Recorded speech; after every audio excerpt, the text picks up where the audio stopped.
शामदी दादा नमस्ते अस्सलाम वालेकुम सत श्री अकाल। केम छो, कैसे हो बच्चा पार्टी? एकदम बढ़िया। मैं हूं आपका दोस्त राज अहमद एएसके ग्रेविटी चैनल पर।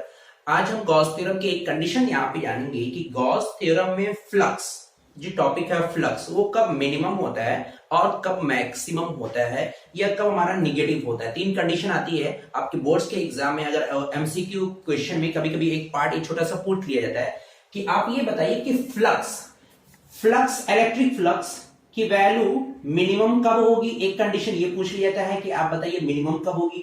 ये भी सवाल में पूछ लिया जाता है कि इलेक्ट्रिक फ्लक्स की वैल्यू ये मैक्सिमम कब होगी, या पूछ लिया जाता है कि इलेक्ट्रिक फ्लक्स की वैल्यू कब जीरो होगी। ये तीन कंडीशन।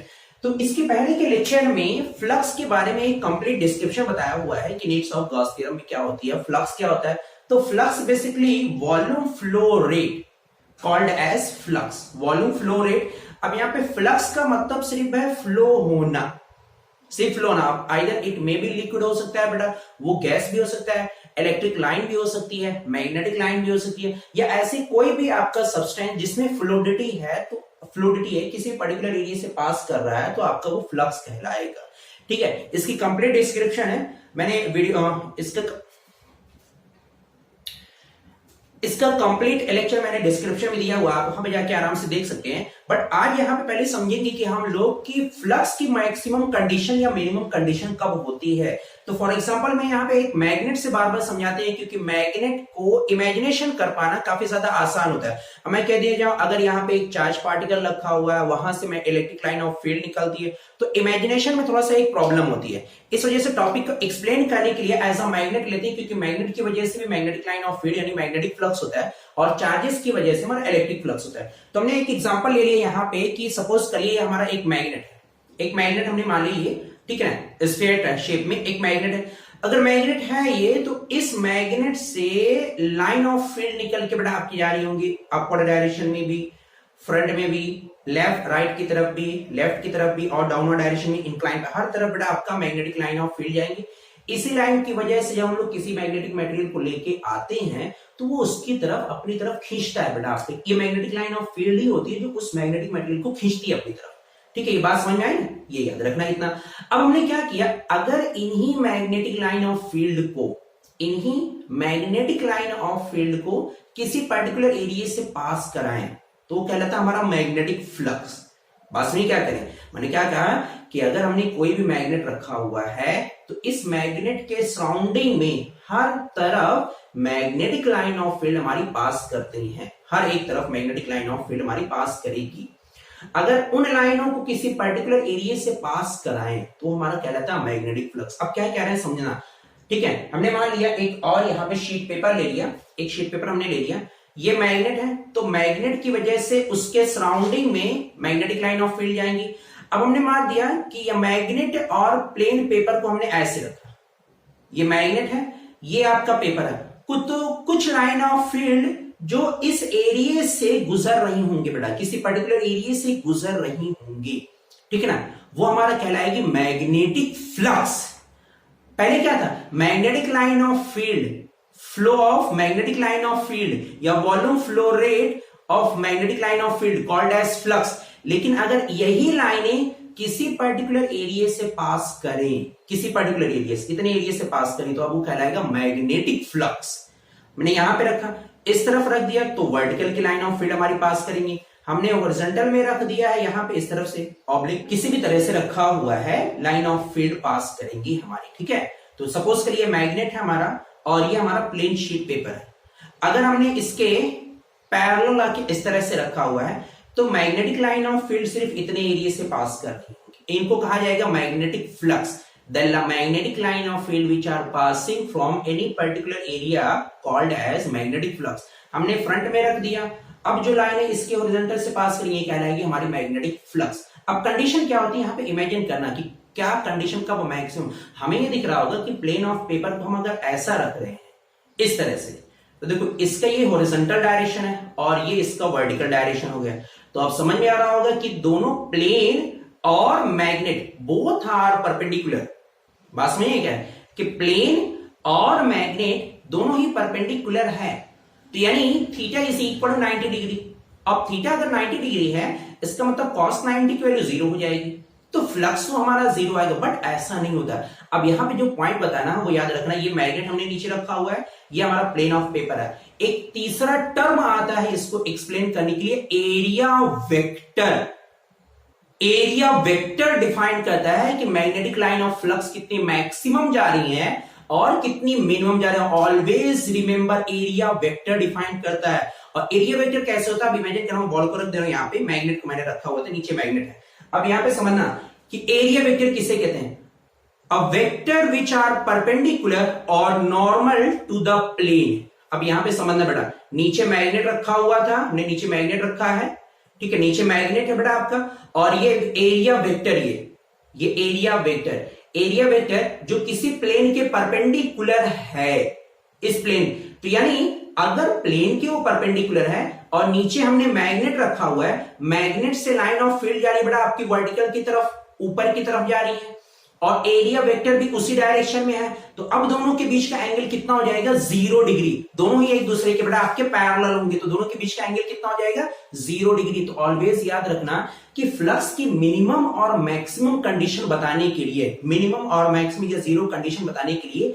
हमें सिर्फ एरिया वेक्टर को देखना है कि मैग्नेटिक लाइन ऑफ फील्ड से कितना एंगल बना रही है। अब फॉर एग्जांपल समझना, मान लीजिए माना ये हमने मान लिया बेटा आपका एरिया वेक्टर है, और ये वो पेपर है, ये पेपर है, और यहां पर ये मैग्नेट रखा हुआ है, सपोज करें बेटा आपके, देखो अब यहां से मैग्नेटिक लाइन ऑफ फील्ड आपकी मान लिया वर्टिकल डायरेक्शन में जा रही है, ये मैंने कहा था magnetic line of field vertical direction में जा रही है, और शीट पेपर हमारे कैसे, एरिया वेक्टर का डायरेक्शन कैसे है, हॉरिजॉन्टल में है, एक वर्टिकल में है, दूसरा हॉरिजॉन्टल में है, तो दोनों के बीच का एंगल कितना आ रहा है, दोनों के बीच का एंगल 90 डिग्री आ रहा है। इसका मतलब कि अगर मैग्नेटिक लाइन ऑफ फील्ड और area vector, magnetic line of field और एरिया वेक्टर दोनों एक दूसरे के 90 डिग्री पर होंगे, तो फ्लक्स की कंडीशन कितनी हो जाएगी, 0। ये बात याद रखना। और इसी को हमने उलट दिया, ऐसे रख दिया।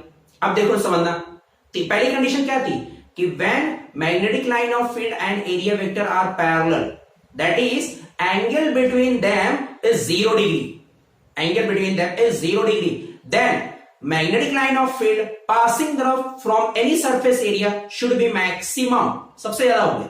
बट सेकेंड कंडीशन में when magnetic line of field and the area vector are perpendicular like this, हमने क्या किया बेटा आपका एरिया वेक्टर इस तरह से, ये हमारा मैग्नेटिक लाइन ऑफ फील्ड हो गई अपवर्ड डायरेक्शन में, और ये है एरिया वेक्टर, तो दोनों के बीच का एंगल कितना आ रहा है, 90 डिग्री आ रहा है। तो एक कंडीशन ये थी बेटा आपकी 0, एक कंडीशन ये हो गई बेटा आपके 90, और तीसरी कंडीशन आपकी ये हो गई 180। अब कितना एंगल आ रहा है, 180 डिग्री आएगा, 180। तो तीन कंडीशन पे हमें निकाल के बताना है बेटा। तो आपकी क्लास में और भी कई सारी कंडीशन है, फ्लक्स मिनिमम की कंडीशन हमने बताया है, और मैक्सिमम की कंडीशन, और जीरो की कंडीशन। हमने कहा अगर बेटा मैक्सिमम चाहिए, हम ये कह रहे हैं कि मैक्सिमम लाइन ऑफ फील्ड पास करें, तो अब एंगल दोनों के बीच का कितना होना चाहिए, दोनों के बीच का एंगल 0 डिग्री होना चाहिए, पैरेलल होनी चाहिए। मैग्नेटिक लाइन ऑफ फील्ड भी और एरिया वेक्टर भी दोनों एक दूसरे के पैरेलल होना चाहिए।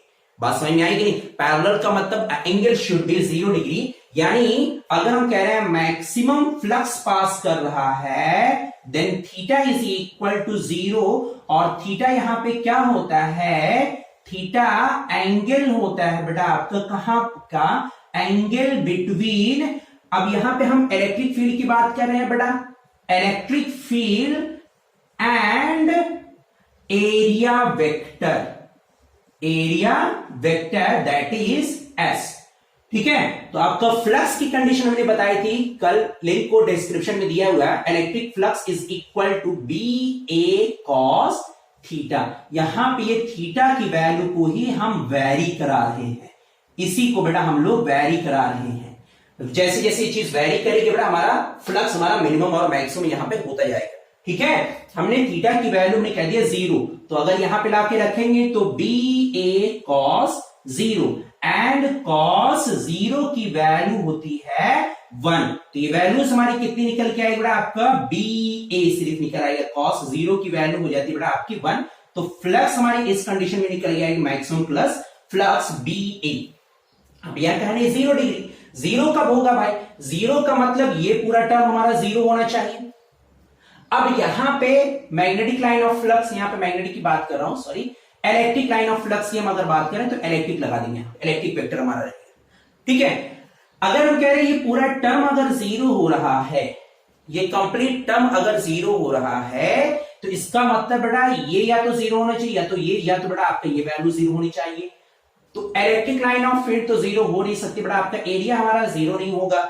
हम एंगल को वैरी कराएंगे तो जीरो का मतलब क्या हो जाना चाहिए बेटा आपका, कि अगर एरिया वेक्टर और मैग्नेटिक लाइन ऑफ फील्ड या इलेक्ट्रिक लाइन ऑफ फील्ड दोनों एक दूसरे के परपेंडिकुलर हैं, तो आप क्या करेंगे बेटा आपका, इसका मतलब यहां पर थीटा की वैल्यू 90 डिग्री, थीटा की वैल्यू 90 डिग्री, इसका मतलब क्या हुआ कि एरिया वेक्टर और क्या बेटा आपका area vector and electric line of field at 90 degree to each other. तो cos 90 की वैल्यू कितनी हो जाती है, cos 90 हो जाता है बेटा आपका जीरो। तो इलेक्ट्रिक फ्लक्स कितना हो जाएगा, बी बार बार आ रहा, मैग्नेटिक की बात करता हूं इसलिए B, E A cos 90 degree, यानी flux phi E is equal to कितना हो जाएगा आपका जीरो, cos 90 जीरो जाएगा, पूरा टर्म हमारा जीरो। अब यहां पे मिनिमम की बात आ रही है, तुमने कहा कि ये हमारा इलेक्ट्रिक लाइन ऑफ फील्ड और ये एरिया वेक्टर दोनों ही एक दूसरे के 180 डिग्री पर आ गए बेटा, आपके 180 डिग्री पे आपके हो गए। तो अगर थीटा की वैल्यू यहां पर हमने रख दी 180 डिग्री, किसके बीच का एंगल बेटा आपका, area vector and electric flux phi E के बीच का एंगल बेटा। ठीक है, तो यहां पे cos 180 डिग्री की वैल्यू कितनी हो जाती है, -1। ठीक है, यहां पे वैल्यूज ला के रखेंगे तो phi E is equal to E A cos 180 degree, यानी माइनस का ई ए फाई ई, ये वैल्यूज निकल के आएगी। अब याद रखना यहां पे हमारी तीन कंडीशन पूरे में, कि अगर याद रखना area vector that is a हमने मान लिया बेटा आपका, ठीक है, और मैग्नेटिक लाइन ऑफ फ्लक्स, इसका मतलब बेटा आपका phi E, magnetic line of flux, अगर दोनों पैरेलल है यानी थीटा इज इक्वल बेटा आपका 0 डिग्री, तो मैग्नेटिक फ्लक्स की वैल्यू, इलेक्ट्रिक फ्लक्स की वैल्यू कितनी आ जाएगी बेटा आपका, बी ए या ई ए, इलेक्ट्रिक फ्लक्स रहेगा बेटा आपका ई ए, ये वैल्यूज रहेगी। अगर हमने कह दिया यहां पे कि एरिया वेक्टर और इलेक्ट्रिक फ्लक्स, एरिया वेक्टर और इलेक्ट्रिक फ्लक्स दोनों ही एक दूसरे के 90 डिग्री पर हैं, दोनों ही एक दूसरे के 90 डिग्री पर हैं, यानी theta is equal to 90 degree, theta is equal to 90 degree. अब यहां पे कंडीशन क्या आ जाएगा आपका, cos 90 इज इक्वल टू 0 आ जाएगा, यानी फ्लक्स फाई ई की वैल्यू हो जाएगी 0। अगर हमने मान लिया यहां पे फिर से कि area vector and electric flux एक दूसरे के अपोजिट हैं, 180 डिग्री पर हैं, तो इलेक्ट्रिक फ्लक्स की वैल्यू कितनी आ जाएगा आपका, माइनस का बी ए। ये तीन कंडीशन होती है, तीनों कंडीशन याद रखना। ठीक है, बेस्ट ऑफ लक।